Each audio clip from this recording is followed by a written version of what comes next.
दूसरा अध्याय भगवत कथा और भगवत भक्ति का माहात्म्य। श्री व्यास जी कहते हैं, शौनक आदि ब्रह्मवादी ऋषियों के ये प्रश्न सुनकर रोमहर्षण के पुत्र उग्रश्रवा को बड़ा ही आनंद हुआ। उन्होंने ऋषियों के इस मंगलमय प्रश्न का अभिनंदन करके कहना आरंभ किया। सूत जी ने कहा, जिस समय श्री सुखदेव जी का यज्ञोपवीत संस्कार भी नहीं हुआ था, सूत्रा लौकिक वैदिक कर्मों के अनुष्ठान का अवसर भी नहीं आया था, उन्हें अकेले ही संन्यास लेने के उद्देश्य से जाते देखकर उनके पिता व्यास जी विरह से कातर होकर पुकारने लगे। बेटा, उस समय तन्मय होने के कारण सुखदेव जी की ओर से वृक्षों ने उत्तर दिया। ऐसे सबके हृदय में विराजमान श्री सुखदेव मुनि को मैं नमस्कार करता हूँ। यह श्रीमद् भागवत अत्यंत गोपनीय रहस्यात्मक पुराण है। यह भगवत स्वरूप का अनुभव कराने वाला और समस्त वेदों का सार है। संसार में फंसे हुए जो लोग इस घोर अज्ञान अंधकार से पार जाना चाहते हैं, उनके लिए आध्यात्मिक तत्वों को प्रकाशित कराने वाला यह एक अद्वितीय दीपक है। वास्तव में उन्हीं पर करुणा करके बड़े बड़े मुनियों के आचार्य श्री सुखदेव जी ने इसका वर्णन किया है। मैं उनकी शरण ग्रहण करता हूँ।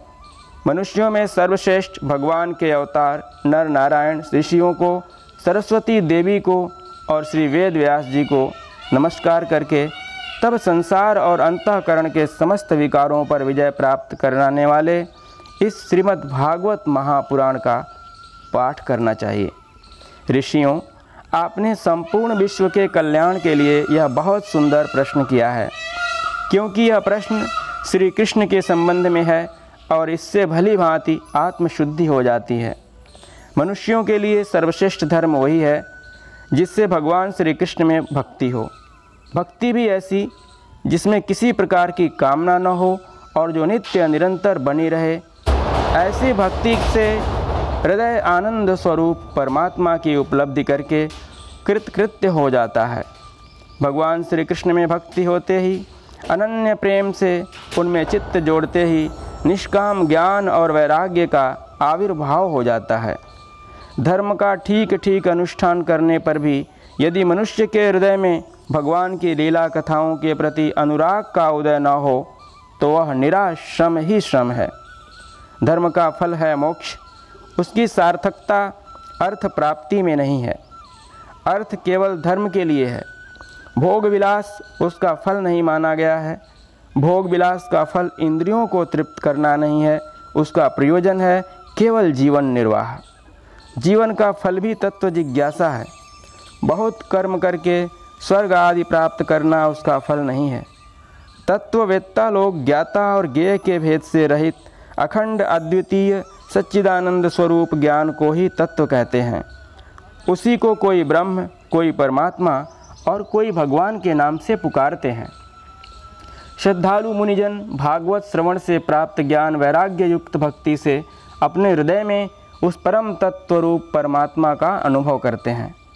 शौनक आदि ऋषियों, यही कारण है कि अपने अपने वर्ण तथा आश्रम के अनुसार मनुष्य जो धर्म का अनुष्ठान करते हैं, उसकी पूर्ण सिद्धि इसी में है कि भगवान प्रसन्न हो। इसलिए एकाग्र मन से भक्तवत्सल भगवान का ही नित्य निरंतर श्रवण, कीर्तन, ध्यान और आराधना करना चाहिए। कर्मों की गांठ बड़ी कड़ी है।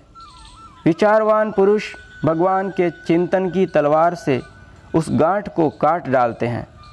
तब भला ऐसा कौन मनुष्य होगा जो भगवान की लीला कथा में प्रेम न करे।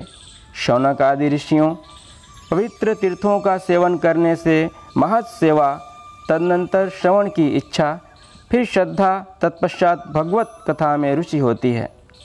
भगवान श्री कृष्ण के यश का श्रवण और कीर्तन दोनों पवित्र करने वाले हैं।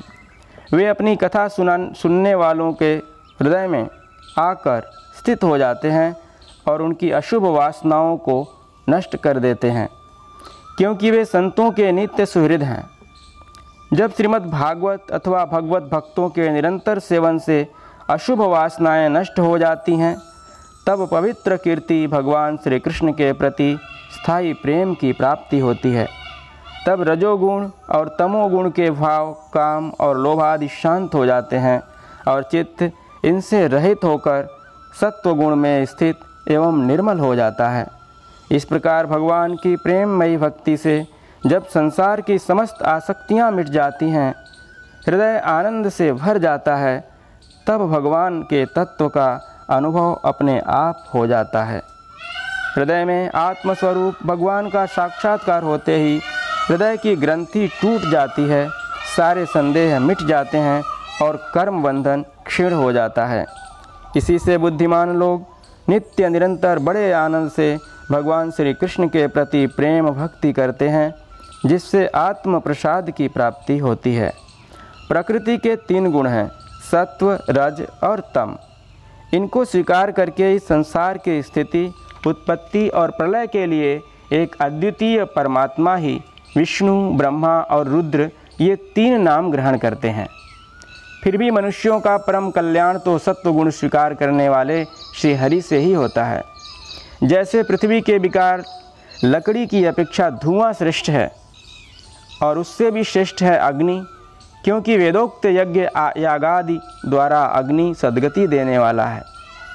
वैसे ही तमोगुण से रजोगुण श्रेष्ठ है और रजोगुण से भी सत्वगुण श्रेष्ठ है, क्योंकि वह भगवान का दर्शन कराने वाला है।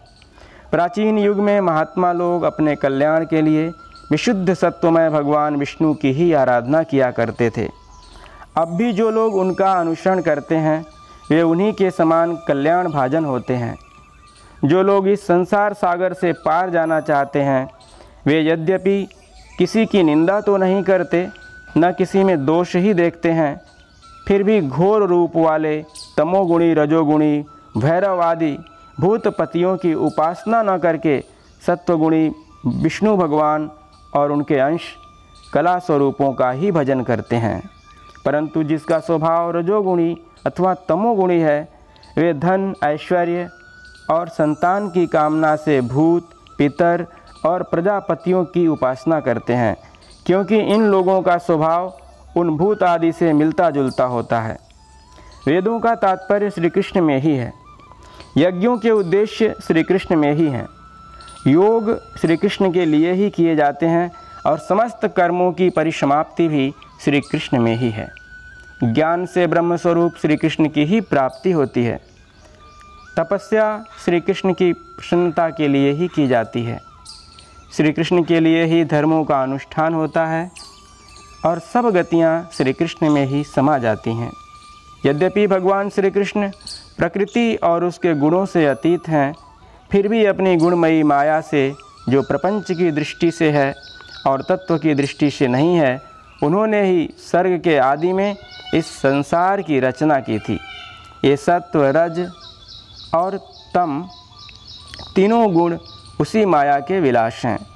इनके भीतर रहकर भगवान इनसे युक्त सरीखे मालूम पड़ते हैं। वास्तव में तो वे परिपूर्ण विज्ञान आनंद घन हैं। अग्नि तो वस्तुतः एक ही है, परंतु जब वह अनेक प्रकार की लकड़ियों में प्रकट होती है तब अनेक सी मालूम पड़ती है।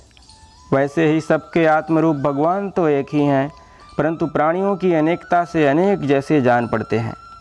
भगवान ही सूक्ष्म भूत, तन्मात्रा, इंद्रिय तथा अंतःकरण आदि गुणों के विकारभूत भावों के द्वारा नाना प्रकार की योनियों का निर्माण करते हैं और उनमें भिन्न भिन्न जीवों के रूप में प्रवेश करके उन योनियों के अनुरूप विषयों का उपभोग करते कराते हैं। वे ही संपूर्ण लोकों की रचना करते हैं और देवता, पशु, पक्षी, मनुष्य आदि योनियों में लीलावतार ग्रहण करके सत्वगुण के द्वारा जीवों का पालन पोषण करते हैं।